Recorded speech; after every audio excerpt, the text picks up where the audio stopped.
My wife said buy me an SUV or I won't come home. I replied, understood.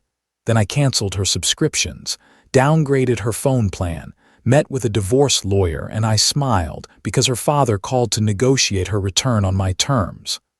I, 38 male, am an architect. My entire profession revolves around a single principle. A structure is only as strong as its foundation. For 8 years, I believed the foundation of my marriage to Jennifer, 35, was solid, built on shared dreams and mutual respect. I now see it was just soil for her entitlement to grow in.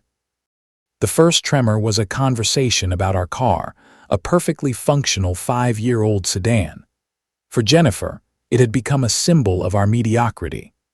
Her social circle was ascending into the realm of high-end SUVs, and she felt left behind. I calmly explained that a $70,000 vehicle was a direct contradiction to our 5-year plan, the one we blueprinted together to save for a plot of land where I would design and build our forever home, our dream.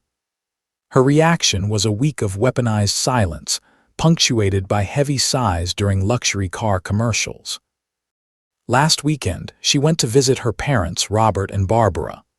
A routine trip until the text message that landed on my phone Sunday night.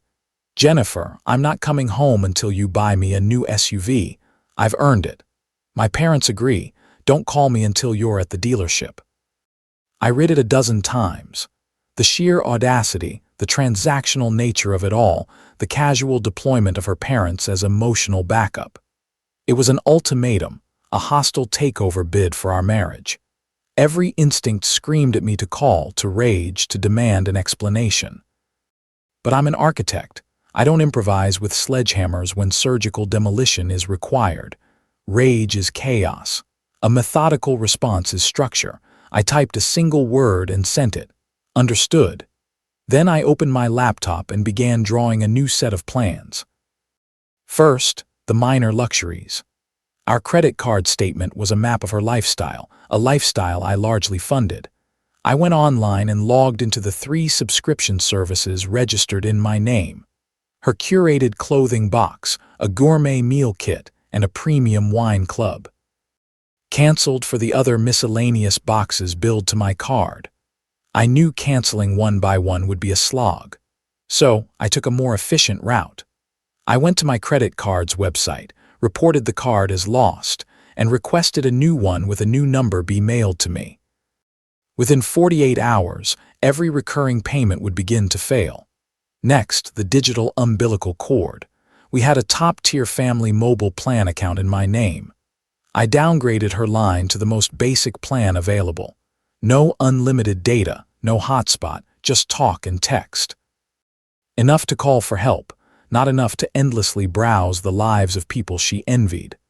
I then changed the passwords to all 5 of our shared streaming accounts. This wasn't about being petty. It was about implementing consequences that mirrored her actions. She had unilaterally declared herself a non-participant in our partnership until her demands were met. Very well. I was merely adjusting the resource allocation within that partnership to reflect her new status. The house fell silent. Walking past her home office, I saw the large format drawings for our dream house pinned to the corkboard. The intricate lines, the careful notes, the soul of our supposed future, a future she was willing to trade for a status symbol. The sadness was immense, a physical weight in my chest. It was the grief for the woman I thought I had married. But then I'd look at her text again. I've earned it. And the grief would recede, replaced by a cold, clear-eyed resolve. The foundation was compromised. It was time for a structural assessment. Update 1. It's been 6 days. The initial silence from Jennifer was, I'm sure, smug. She had fired her shot and was waiting for the inevitable surrender. The first sign of trouble for her would have been small. A loading screen that never finished. A streaming app asking for a password she didn't have. The call came on Friday night. Not from her, of course. From her father, Robert Michael. Good. You picked up, he began, his voice radiating a false, hearty warmth that always set my teeth on edge. Listen, I think we've got a little misunderstanding that's gotten out of hand." "I'm not sure what there is to misunderstand, Robert," I said, keeping my tone level. "Don't be difficult, son. Jennifer's here all torn up. Says her phone is acting up. Says you're being cold. I'm calling man to get this sorted out. We need to get her back home." There it was, Manto Man. The condescending pat on the head from the man who still saw his 35-year-old daughter as a prize to be managed. Her phone makes and receives calls perfectly, and she is welcome to come home the moment she decides to. I replied, a pause. I heard him sigh, a sound of manufactured patience. "Look, she's a sensitive woman. You know that she just wants to feel appreciated. A new car isn't a big ask for a man in your position. Her mother and I have always provided for her, and we expected her husband to continue that." The philosophy of her entire family laid bare. She wasn't my partner. She was a dependent whose care had been transferred. "My position," I said, my voice hardening, "is as her husband in a partnership built on respect. Ultimatums are not respect. Holding our marriage hostage is not respect. And frankly, Robert, you encouraging this behavior is the furthest thing from respect I can imagine." The bonhomie vanished. "You watch your tone," he snapped. "We are her family. We're helping her get what she is owed." "What she is owed is an adult conversation with her husband," I retorted, "which I am happy to have alone, without a list of demands, and without her family acting as her enforcers. This is the last time I will discuss my marriage with you. Jennifer has my number." I hung up. My hands weren't shaking this time. I felt a profound, chilling clarity. This wasn't a tantrum. It was a business tactic taught to her by her parents. They genuinely believed this was how you negotiated a marriage. They had misjudged their opponent. They saw me as a quiet, accommodating provider. They didn't understand that an architect's greatest strength is a deep, unshakable patience for process. They wanted a quick fight. I was preparing for a siege. The next morning, I didn't just email a divorce attorney. I booked a full paid consultation for the following week. It was time to get a professional survey of the damage. Update 2. A week after the call with Robert, they escalated drastically. I came home from a site visit to find a gleaming black sedan, Robert and Barbara's, in my driveway. The front door of my house opened before I even reached the porch. It was Jennifer, flanked by her parents, her face a mask of serene confidence. "Michael," she said, as if summoning an underling. "We need to talk now." I stopped on the walkway. "I agree. We can talk after your parents leave." Barbara stepped forward, her smile thin and sharp. "Nonsense, Michael. We're here as mediators to ensure a productive outcome. This isn't a mediation. It's an ambush," I said, my gaze fixed on Jennifer. "I made my terms clear to your father." "You and I alone. Don't be so dramatic." Jennifer shot back her composure frame. "I'm not going in there alone with you. You've been hostile and frankly, you're scaring me." The accusation was so absurd, so transparently manipulative that I almost laughed. "I've sent one text message in 2 weeks, but if you feel you need protection, that speaks volumes. You have 1 minute for your parents to return to their car, or this conversation is over before it begins." Robert started to puff up, but Jennifer, seeing the finality in my expression, waved him off. "Fine, wait in the car." They retreated, their glares promising a later reckoning. She swept past me into the house. "I cannot believe the petty, childish games you're playing," she began, her voice rising. "My data, my shows, my subscription boxes." "It's financial abuse, is it?" I asked, closing the door. "Or is it me ceasing to fund the luxuries of someone who has abandoned our home and our partnership? You are free to pay for your own entertainment, Jennifer. With what money? You know what I make." "You're supposed to be my husband, and you're supposed to be my wife," I countered. "The money you want to spend on a car is the same money we allocated for our house." I gestured toward my office where the blueprints were pinned to the wall. Her eyes followed my gesture and she scoffed. A real guttural sound of derision. "Oh, please don't start with your silly little drawings, that ridiculous dream house. It was never going to happen, Michael. It was just your hobby to keep you busy. My hobby. Years of our shared future. The very soul of our financial and emotional planning, dismissed as a pastime. That single sentence was more brutal than any ultimatum. Before I could react, she strode into the office. "I'm taking my things," she announced. She grabbed her designer handbag and laptop. Then she started pulling my first edition architecture books from the shelf and shoving them into a tote bag. "Those are mine, Jennifer." My voice was dangerously low. "Consider them collateral," she sneered. Then she reached for the corkboard. She unpinned the main elevation drawing, the one I'd hand-drawn on expensive vellum. "And I'll take this as a reminder of all your empty promises."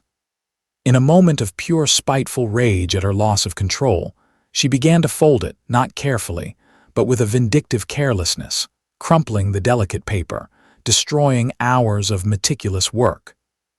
The man who loved her vanished. The husband who was grieving ceased to exist. All that remained was the architect watching someone demolish his life's work. I didn't shout. I stepped back, my phone already in hand, and dialed 911. "Yes," I said calmly to the operator, my eyes locked on Jennifer's horrified face. "I'd like to report a domestic disturbance. My estranged wife, who has not lived here for 2 weeks, has entered my home under false pretenses and is destroying and attempting to steal my personal and professional property." Jennifer froze, the crumpled drawing fallen from her limp fingers. "No, there are no weapons," I continued into the phone. "But she is acting erratically and her parents are waiting outside. I am concerned the situation could escalate. Please send a unit to keep the peace."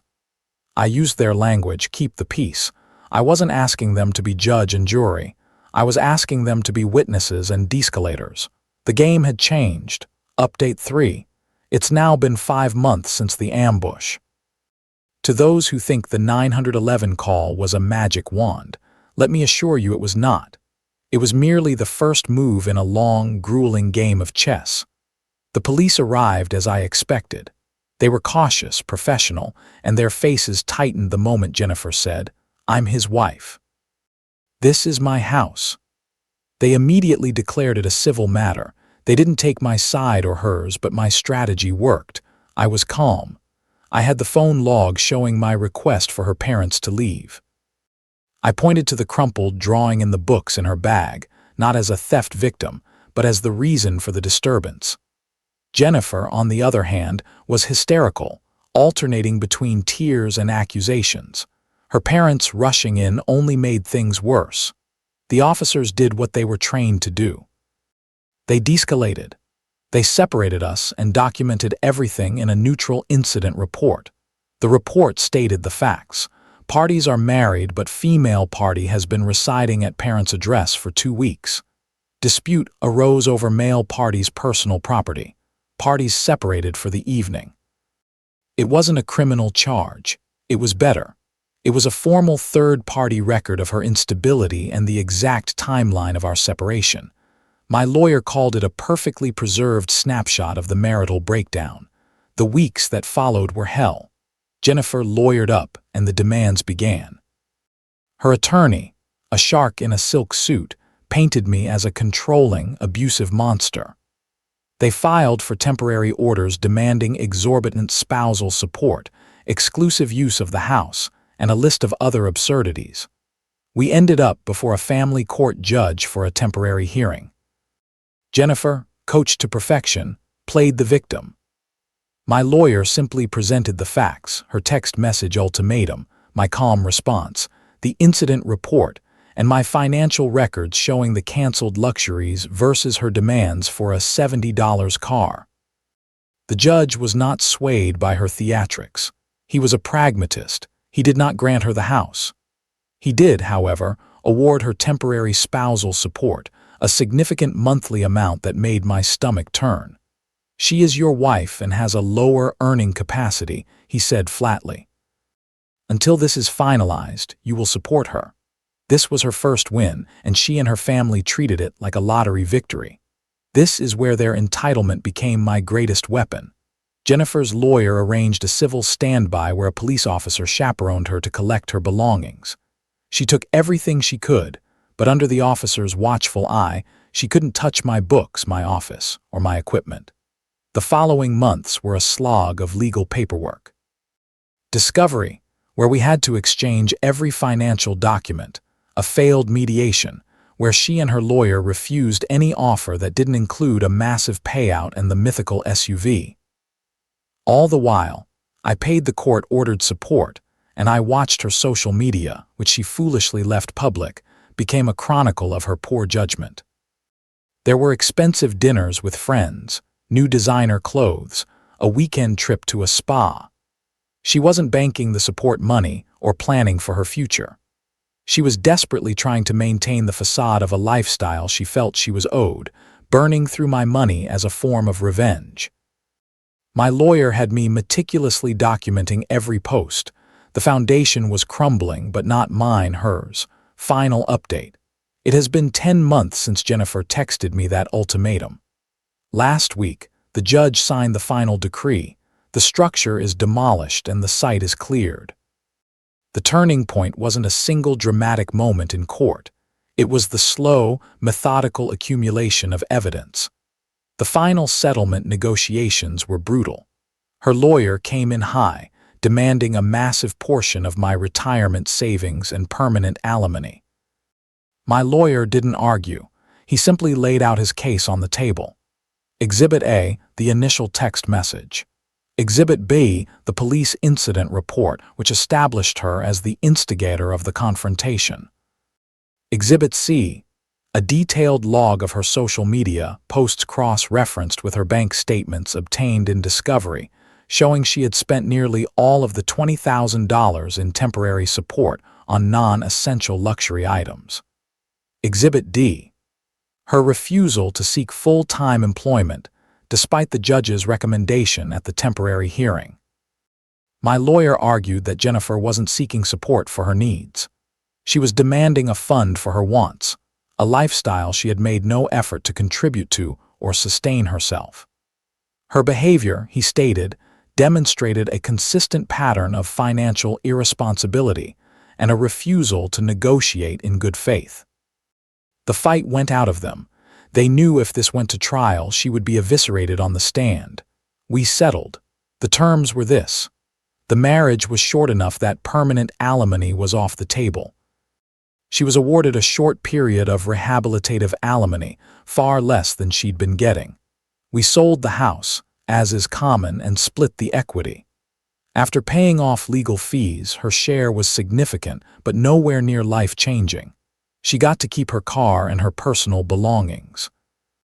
I kept my books, my professional assets, my retirement accounts, and my savings. The aftermath has been a study in natural consequences. Jennifer's winnings were quickly consumed by her legal bills and the deposit on a small, expensive apartment. The rehabilitative alimony helps, but it doesn't support her old lifestyle.